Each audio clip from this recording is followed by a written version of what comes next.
Ladies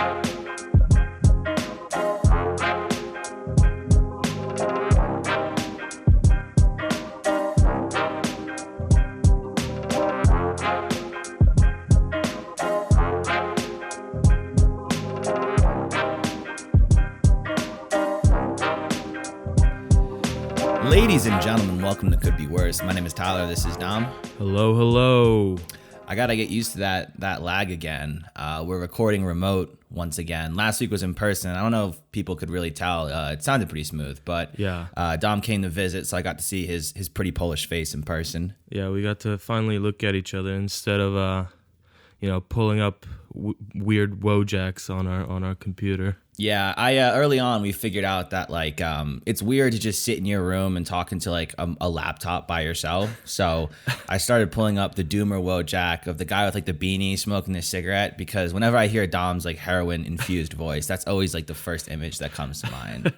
And also, it makes you feel much less of a loser as you're sitting alone recording. Dude, I gotta say, after 2 weeks, because my mom came out to visit the week before, and then Dom came the next day and spent the week. And I gotta say, after 2 weeks of being with people nonstop, I'm ready to shut it back down. I'm ready for lockdown 2.0. I could tell you were already sick of this shit. You were like, get this vaccine out of me. I don't want to see anybody. Dude, I want to just like a snake bite, just suck out the fucking vaccine, dude. I don't want to do this. I'm scared to go back out there. I like my little hobbit hole. It's cozy and warm. Yeah, now you have big fucking hairy Polacks sleeping on your couch. Mm-hmm. Yeah. You got to go back to your hovel. I know. But we had some fun times together. We enjoyed ourselves. Yes, sir. Denver was good to us, although the weather sucked, but otherwise it was nice. Yeah, it's weird. Every time I brag about the weather to people, they always it's always whenever they come out to visit, just complete and utter dog shit.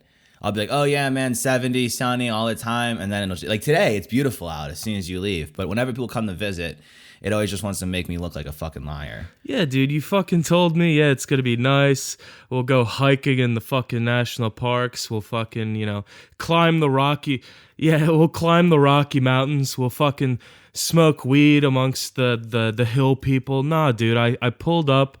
Fucking snowing. Yeah. Immediately. Yeah. The day I came. Yeah. Well, in your defense, I don't know if I said we were going to visit national parks. I think I did say we were going to smoke a lot of weed. That was definitely on the agenda. So I lived up to that part of the bargain. Yeah, at least that was true. Yeah, we hit the bars. Bars are back open in Denver again. So we checked those out. We pre-gamed with a half bottle of absinthe, which some may say would be excessive, but I thought it was appropriate. Yeah, we started at a nice 4 p.m. With, just mixed drinks of that. I've never drunk absinthe before. That shit's the elixir of the gods, man. It's good. That shit is fantastic. It'll boot you up. It'll get you going. Oh, yeah. And you don't feel tired or woozy or at all because you just drank barely anything. Yeah.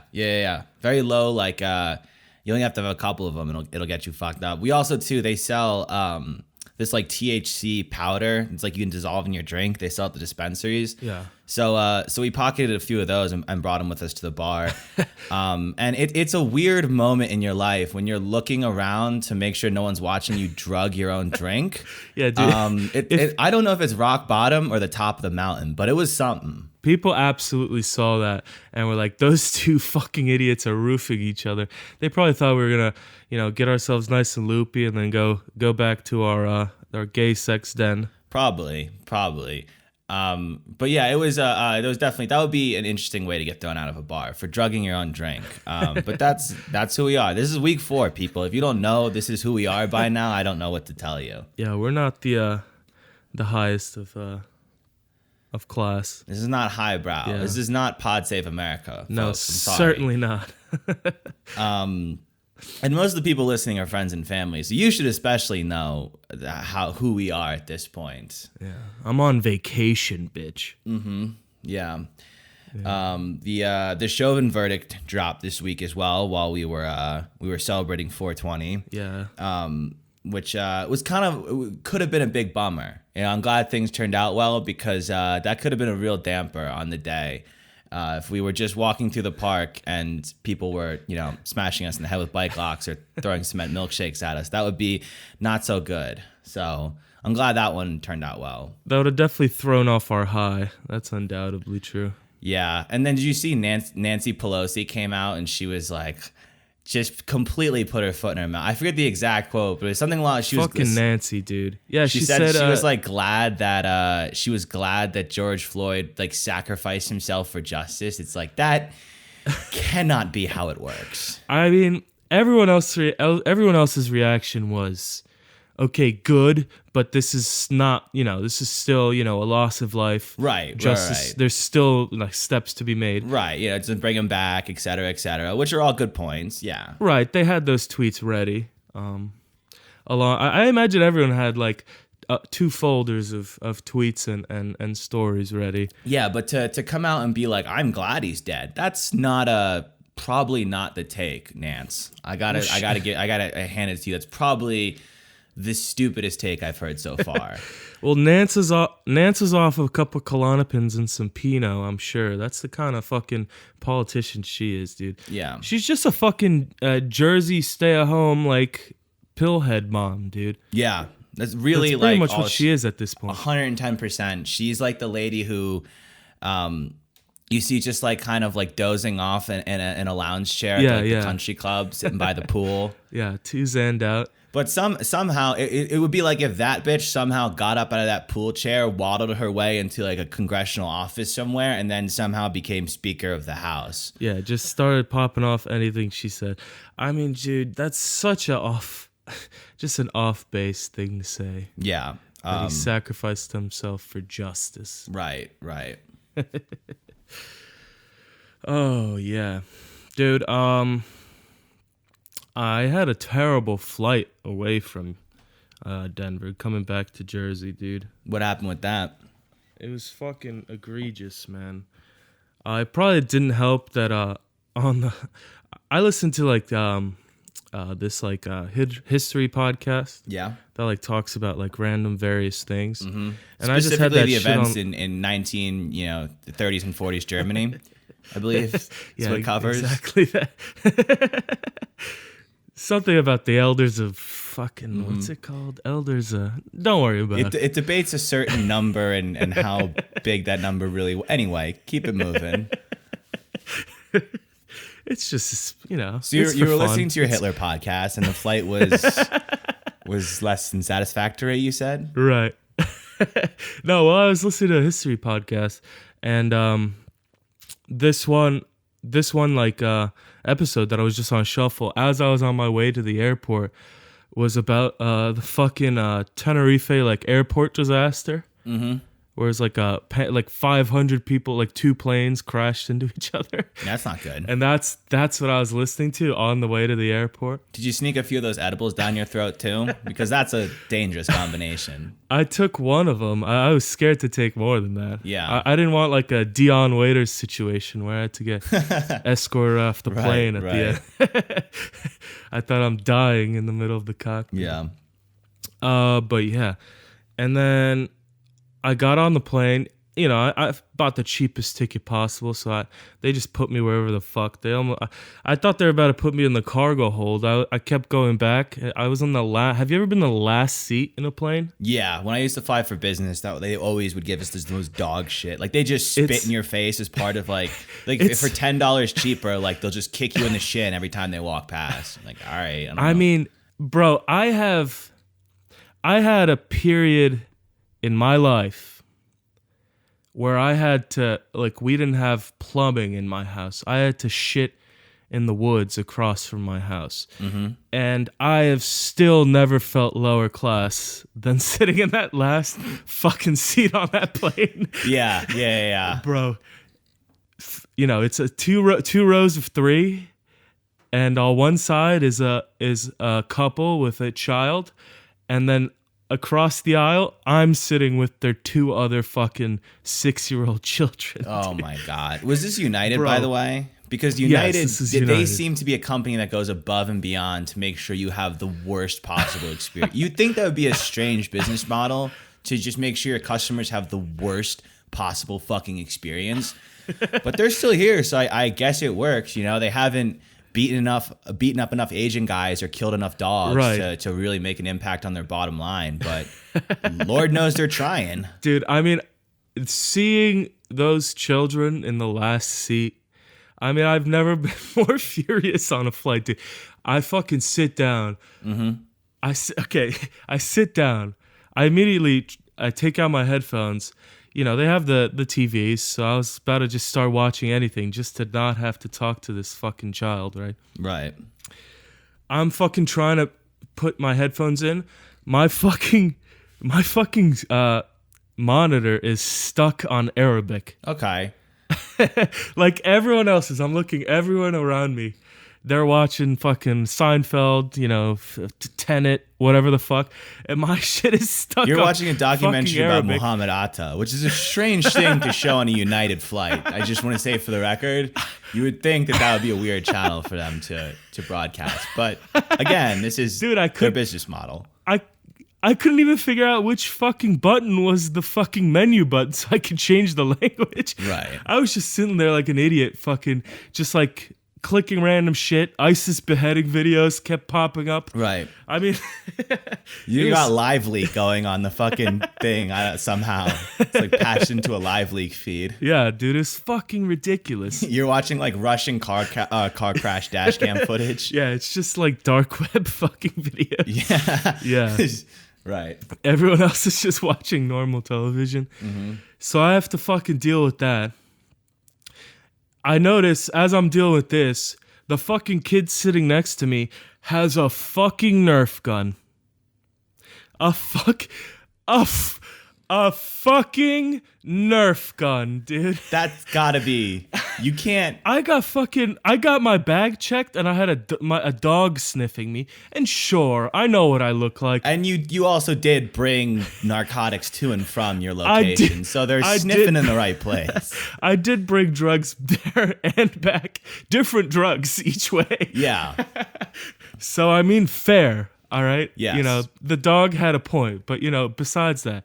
But they let a 6-year-old with 2 front teeth missing with a fucking Nerf gun onto the plane. Yeah. I mean, to describe to you how many times this kid shot me with the Nerf gun and then apologized. What is the point of a Nerf? Like, was his idea of like, oh, am I gonna storm the cockpit with this thing? What is going? He's a radicalized kid, dude. Dude, parents need to really monitor their kids' YouTube and Reddit fucking searches, dude. This kid was ready to storm the cockpit. Right, he's got a box cutter in his sock. This kid was. This is like a little fucking mini hijacker here. Dude, it was insane, man. How do you let your dude? And the mother like saw this, and she just didn't say anything to the motherfucker. And then, well, she doesn't sound like a fantastic parent, so that doesn't surprise me. I mean, god damn. Your kid's like, hey, can I bring a pretend gun on this plane? You're like, sure. Yeah, I mean, fucking, you have 3 kids that are all demons. They all look the same age. Fucking close your legs, lady. This shit's fucking ridiculous. Here's a coffee can, a handful of ball bearings, and a scoop of nitrite fertilizer. When you want to put that in your carry-on too? Dude, that's... Mommy can't carry it through TSA, so we have to put it in your bag. I mean, that's what the kid tried to order from the drink cart, but the stewardess would have given it to him. Yeah. Instead, he's trying to figure out how to change the Moana fucking movie on his screen to like dark web torture porn. Little Hellraiser sitting next to you. He was trying to watch Pearl Harbor, the new 9/11 on the monitor, and you know, he just nudged you. He's like, "Look, that's a fucking hologram. Why did Tower 7 go down? The plane didn't even hit it." He can't even like pronounce jet fuel can't melt steel beams. Yeah. He's just waving his fucking shirt just says 911truth.org, but it's in like the Minecraft font. Yeah, dude, this fucking guy. Dude, I don't know, man. I think I saw Islamic Brotherhood tattoo on him at one point, but I don't know. He hands you a pamphlet. He's like, "Would you like to join the Muslim Brotherhood?" You're 9. And white. You're a 9-year-old white kid from Rhode Island. Your name is literally Aiden. How could you be in the Islamic Brotherhood? Your fucking backpack has Aiden stitched on it. How the fuck are you in in the Brotherhood, man. Yeah. Yeah, man, he shot me with the fucking Nerf gun. He fucking got his, they don't serve food. It doesn't matter how long the flight is. Mm-hmm. They don't serve food. They give you like a plastic bag with like a water bottle and some crackers in it. Mm-hmm. And this And they just motherfucker, beat you over the head with it. Is that how they do at United? They bring you a 3-course meal and they just smush it in your face like a pie. no, they take the stewardess takes the little water bottle out of the baggie, puts the baggie over my head, and then waterboards me. That's the only time. That's the only time I can recline my seat is when they waterboard. You're like, waterboard the kid next to me. If anyone knows anything, it's fucking him. Yeah, dude. He fucking got his cracker crumbs on my leg, dude. Dude, at one point, he yelled to his mom, "I'm bored." The mom, instead of like coming over, since he was on the inside and I was on the aisle, she's like, "Could you put on something for him? Just anything that he likes." I literally look. Oh, would you like me to parent your child? Would you like me to teach him arithmetic next? Yeah, could you teach him maybe some manners in this next 3 hours? Can you give my son the birds and the bees talk? We've been finding a lot of crusty socks under his bed, and we think it's time. But me and my husband, we're horrible parents. So if you could do it, that'd be great, actually. If he says he needs to, if I could move to go to the bathroom, he's lying. He's just gonna go in there to masturbate. I know he's only 6. Yeah. He's gonna try to jerk off on the flight. It's a long flight. He's gonna try to jerk off. Just slap him in the head if he does it. That's what we do. It seems to work pretty well. Yeah. Just slap him and scream, "You're worthless. No one's ever gonna love you." And that's how we get him to shut up. It's been working so far, lady. You fucking bitch. Mm-hmm. He's been laying the trash can on fire at school a lot less. It's only like 2-3 times a week now. We're getting pretty close to where we want to be. I wanted to yell at her. It's like, did you lose the leash to this motherfucker? Like, what the fuck is this? Right. Yeah, man. It was horrible, dude. It was just so bad. And I know you're not a big condom guy, but was there any point on this flight where you're like, maybe I need to change my ways? Dude, I the minute we landed, I bought a bottle of spermicide and a fucking 24-pack. That's good, yeah. That's the first thing I bought. My armorless days are over, maybe. Oh man. Yeah, dude. And on the way down, on like the descent, it was the worst turbulence I've ever fucking experienced. Like, not just like the up and down, but the like tilting side to side, shaking. The lights flickered one time. And like I said, I watched I listened to that podcast on the way. Right. Then I had that edible you gave me. Mm-hmm. I was just freaking out, dude. If I was going to die next to the fucking little Aiden, just like, I was like, I wish that was a real gun at that point. Like, yeah, this is fucking jacked up on Ritalin. This little fucking monster is gonna be the last thing you see. Yeah, it was terrible, man. Terrible. When we landed, I was like, I almost wanted to be one of those fucking, like stereotypical white guys that claps at the end. I was just in tears at the end, dude. Yeah, I made it. I made it to Newark, the promised land. Then you got off the plane, you took one whiff of the air, and you're like, maybe it should have gone down. Maybe that was the best way this could have ended. I went on my knees to kiss the earth, and a Black and Mild went in my mouth, and I was like, okay. All right, never mind. You're just picking little Black and Mild ash out of your teeth. You're like, yeah, maybe it's not so great down here. Oh, jeez. Yeah. So I probably won't be flying again for a while. Yeah, that makes sense. Yeah. God. What else did we do in Denver? What was another good time? Well, you had a little financial issue. There was an issue. That's true. I genuinely almost had my identity stolen. So this is not a fucking joke. This isn't a bit here. Yeah, this is a serious story here. But we'll let you guys in on it because we think you deserve to know. We want you to see the behind the scenes actions going on. Right. Yeah, man. I almost I left my not only my debit card but also my my New Jersey state identification, in a not so a bit of a seedy establishment, it's fair to say. Mm-hmm. you know. What and what was this? What was this establishment called? Well, so, you know, sometimes you know, when two gentlemen Yes. are on a night out, Yes. especially on a Sunday night out, you know, that's the Lord's Day. Right. Sometimes, you know, you have to go to a place for gentlemen. A club specifically set aside for where gentlemen could hang out and just be dudes. Where guys can be dudes. And just, you know, just practice chivalry, you know, respect, you know, boost the economy, things that gentlemen do. Listen, you know, let's cut through the right? bullshit here. We drank about probably 15 liquor drinks each, and then we went to a strip club because we're degenerates. And Dom had never been before, and No, I've never been. It's an experience that every gentleman should experience. So I didn't want to go. I just want to say unequivocally for the record that I had no interest in going. I never go to those places. They're demeaning to women. They objectify women.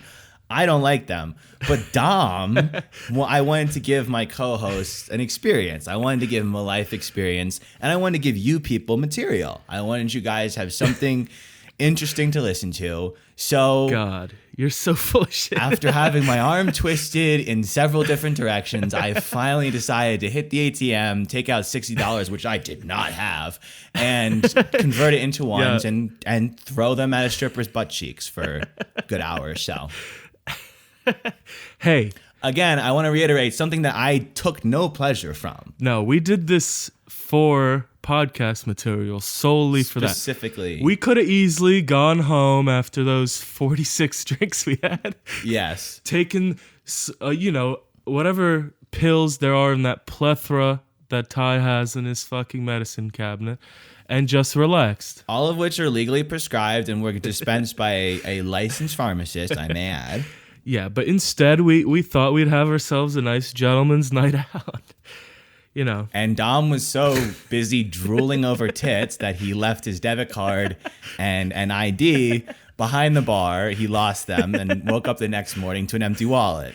Yeah, no, I woke up feeling like like the man, dude. Mm-hmm. I thought it was like the cleanest, most cleanly executed night out. We didn't ask the skeevy coked out guy sitting next to us if he would share his blow. Nothing like that. And he would have. He was really looking for friends. You could tell he was a guy who was. Yeah, dude. People we encountered. This was my first time. I didn't realize that strip clubs have regulars. Yeah. And I mean, these are the most. I mean, I've never seen a person this broken in my life before. No. The rabbit hole goes so deep. It's truly horrifying. Yeah. He looked like coked out fat Brendan Fraser. He was wearing like a fucking sports jacket in the strip club. He dressed up to go. Like we were in like just like bullshit like bar clothes. This guy was in like a full like he had done a whole outfit just for the strip club. Well, he's out there trying to, find his wife. He's looking for love. Yeah. Yeah. He's like, they're interested in me. This has nothing to do with the money. She really is genuinely interested in me. Yeah, but dude, he sat down next to us immediately before we could even look at him. He's like, "Hey guys, I got a case of beer, or what did he say? A bucket of beer." And we're like, yeah, he had like a bucket of like Miller Lights or something next to him. We looked over at him just like eyes red as fuck, like already just hammered, just like, dude. No. See, and this is the thing too. We were hammer drunk. We weren't like, oh, I've had enough. We were looking for more alcohol, certainly. Right. We were on drugs. We had drugged our own drinks. We were very fucked up. And there was still a little I don't know if it's like a hardwired defense system. Something in our brain was like, this dude is bad news. Yeah. And we were able to, as fucked up as we were, go like, yeah, no, man, we're totally fine. We're totally good. Please get away from us. Yeah, dude. I mean, we were in a bit of about the most adult situation possible, cross-faded at a strip club, and I was still like, don't talk to strangers. Just right. Don't take things from strangers, man. That guy was the training creepy as kicked fuck. in. Yeah. The DARE program just probably saved our life that night. Right. Yeah. So then we woke up the next morning after, completely avoiding temptation in every way, shape, and form. Right. We did not indulge in our vices on the Lord's Day. Not even a little bit. And we woke up, and Dom had that little heart-sinking moment. You pull out the wallet, the ID is gone, the debit card's gone. Ooh. And immediately we're doing the math of like, okay, well, we had like drinks here, and then we went here. And I remember you showed your ID here, and we're like doing the math, and finally we come to the conclusion, it's got to be at the strip club. That was the last place we were. Yeah. It's we paid for shit there, so there's no other way we could have paid for it. So Dom's got to call his credit card company. Oh yeah, and dude, do I the had to call call of the shame, and he's got to be like, listen, I gotta shut my card off. I think I lost it. And so they're like, well, what was the most recent transaction? He was like, I believe I spent about $12.50 at the gentleman's club for gentlemen. No, dude. No, it was just such a shitty call to make, dude. I call. She's like, "Hi, thanks for calling PNC. Thank you for being a valued customer. How can I help you today?" And it's like, I need to put a freeze on my card, man. Just like, can I just close the account, please? Can you confiscate all my money, please? Yeah, just liquidate my assets and donate them to charity. I don't deserve the money. Donate it to whatever, feeds the starving children of strippers, please. Yeah. Yeah, so having to tell her, yeah, I took out $60 at an ATM at Shotgun Willie's. Was just not a sentence I wanted to say. No. And then she's like, "Oh, I'm so sorry to hear that." And you're like, "Are you? Or do I deserve this?"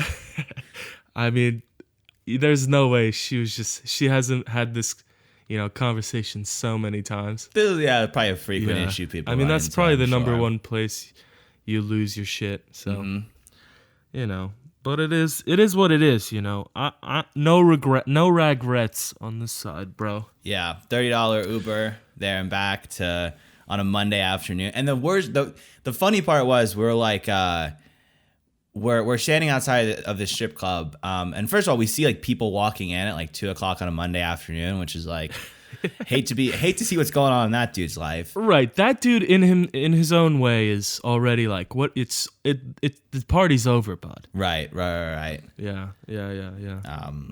So yeah. So that was an experience. Again, it was just we went down the rabbit hole for your benefit, folks. We wanted to give you guys a story, and hopefully that's what happened here. Do you think Charmise actually loves me, man? I think so, dude. She seemed like pretty into you. Dude, she I told him that's what happened is he didn't forget his card. Is the stripper loved him so much, but was just intimidated by his his stature. So she stole his card so he'd have to come back, and then she could profess his love to him. Yeah. That was my theory. I guess she wasn't working at 2 p.m. on a Monday. Yeah, she's a classy gal. I mean, I'm sure.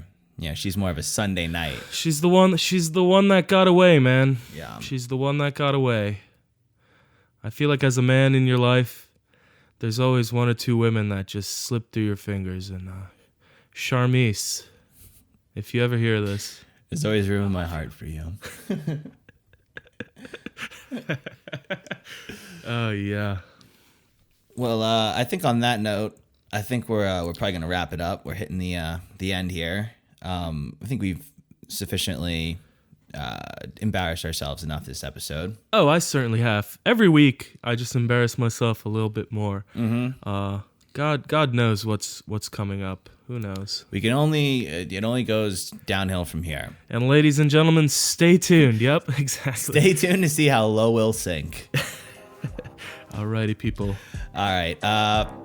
Check us out on Twitter at the CBW Pod. Visit us online, thecouldbeworspod.com. If you're watching on YouTube, be sure to like, subscribe, leave a comment or whatever you want to do. Share the video with your friends, and we'll see you next week. Yeah, let's get us popping off, people. Thank you. All right. Adios. Peace.